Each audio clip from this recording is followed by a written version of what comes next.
मैं कुंदन हूँ दैनिक जागरण से। मेरा एक सवाल है कि चिराग पासवान को लेकर भाई ये संशय खत्म हो चुका वो एनडीए में है। एनडीए के लिए इतना महत्वपूर्ण कैसे है चिराग? अब ये तो जाकर एनडीए वालों से पूछिए कैसे महत्वपूर्ण। देखिए, जिस भाजपा को आप लोग इतना ताकतवर समझते हैं, ये देश मान रहा है, अमित शाह, मोदी वगैरह, अगर आप इनको गहराई से, करीब से अगर देखना, जानना, समझना चाहेंगे तो आपको पता चलेगा कि जहां पर इनके खिलाफ लोग या राजनीतिक दल खड़े होकर मजबूती से चुनाव लड़े और इनको हरा दिया, वहां पर कभी इनकी हिम्मत नहीं हुई फिर से खड़ा होकर चुनाव लड़ने की।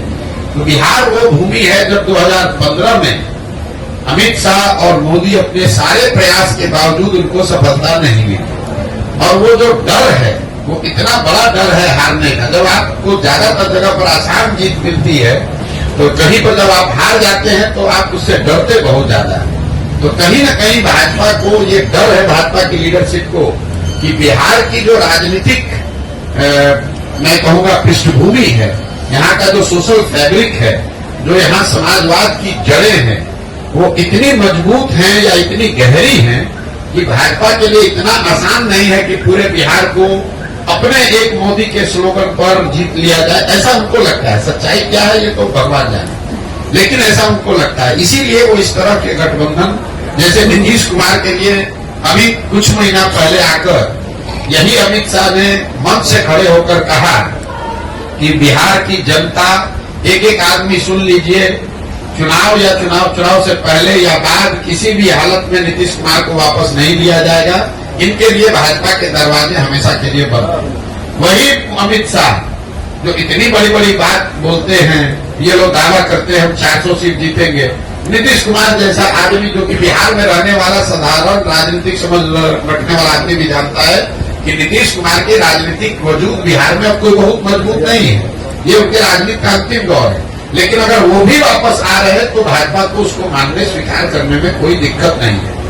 तो ये इसकी वजह यह है कि बिहार की राजनीतिक भूमि को भाजपा इतना आसान मानती नहीं है। चाहे वो चिराग हो, उपेंद्र कुशवाहा हो, मांझी हो, नीतीश हो, चाहते हैं कि जितने लोगों को साथ में रखे ताकि ये खतरा ना हो कि कहीं 40 में 2-4-5 सीट का नुकसान हो जाए। और दूसरा, ये बिहार के लोगों का दुर्भाग्य रहा है कि ये 40 सीट जो है, इसके लालच ने बिहार को बर्बाद कर दिया। विश्व के स्तर पर अफ्रीका के बारे में बात कही जाती है कि अफ्रीका के जिन देशों में बहुत ज्यादा खनिज है, वहां पर सबसे ज्यादा गरीबी है। उसको मिनरल कर्स कहा जाता है, क्योंकि वहां इतना खनिज है कि उसी को लूटने के लिए, उससे कमाने के लिए दुनिया भर के लोग जाकर वहां लूटपाट मचाते हैं। उसी तरह बिहार की हालत है। बिहार से 40 सांसद जीत कर जाता रहे, उसके लिए राष्ट्रीय दल, पहले कांग्रेस और अब भाजपा, ये कुछ भी करने को तैयार है। आपने देखा कांग्रेस का जब शासन था, इसी कांग्रेस ने बिहार को लालू जी के हवाले करके छोड़ दिया। उनको ऐसा नहीं कि मालूम नहीं है कि बिहार में कितना बड़ा जंगल राज लालू जी के टाइम में था।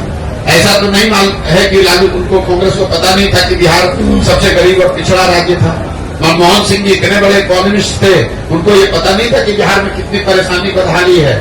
इसके बावजूद उन लोगों ने लालू जी को अपने कंधे पर बैठा कर रखा, क्योंकि वो चाहते थे कि बिहार से 20, 25, 30 सांसद जीतकर यूपीए की सरकार को मदद करते रहे। तो जो काम कांग्रेस ने लालू जी के साथ किया, वही काम आज भाजपा नीतीश के साथ कर रही है कि नीतीश को साथ में रखो, चिराग को साथ में रखो, इन लोगों की मदद से 30-35 सांसद हम लोग का जीत कर जाता रहे। उसके बाद बिहार में जो होता रहे उससे कोई दिक्कत नहीं। बिहार के पूरे बच्चे मजदूर बने रहे, कोई दिक्कत नहीं है। बिहार में गरीबी बदहाली हो, कोई दिक्कत नहीं हो।